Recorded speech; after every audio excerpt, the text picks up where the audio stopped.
le dernier point du dire et de l'écrire. Mais j'étais sur Internet et j'ai vu une déclaration de Izo.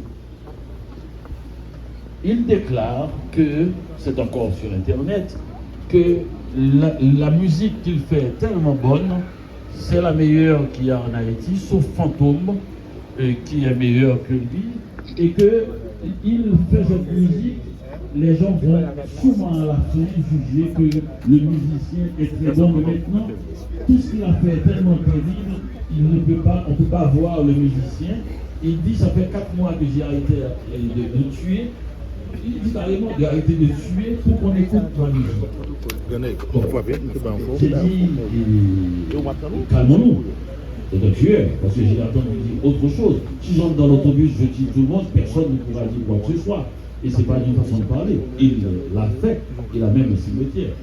J'ai dit, bon, arrêtons-nous là et prenons la chose au mot. Ça fait longtemps qu'on n'a pas entendu quelqu'un déclarer la puissance de l'art à ce point. Parce que là, on a fait. Jeudi à 14. Le chiffre dit ça. Mais il a ajouté que mes salons du des adultes avec l'Observatoire patrimoine DNL pour poursuivre académicien dans la filière.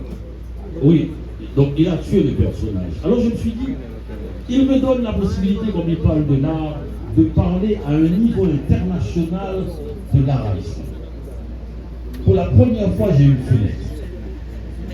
C'est-à-dire, au lieu de dire des gens sont en train de tuer en Haïti, j'ai dit, je vais montrer le mal que peut faire l'art, puisqu'un artiste est devenu l'un des plus grands tueurs, et il doit faire face à un jeune artiste qu'il a tué, qui a 17 ans, et dont l'œuvre traverse sa mort, dépasse sa mort, et le type devient célèbre. Parce que Izo peut-être ne parlait pas de musique, il parlait de célébrité.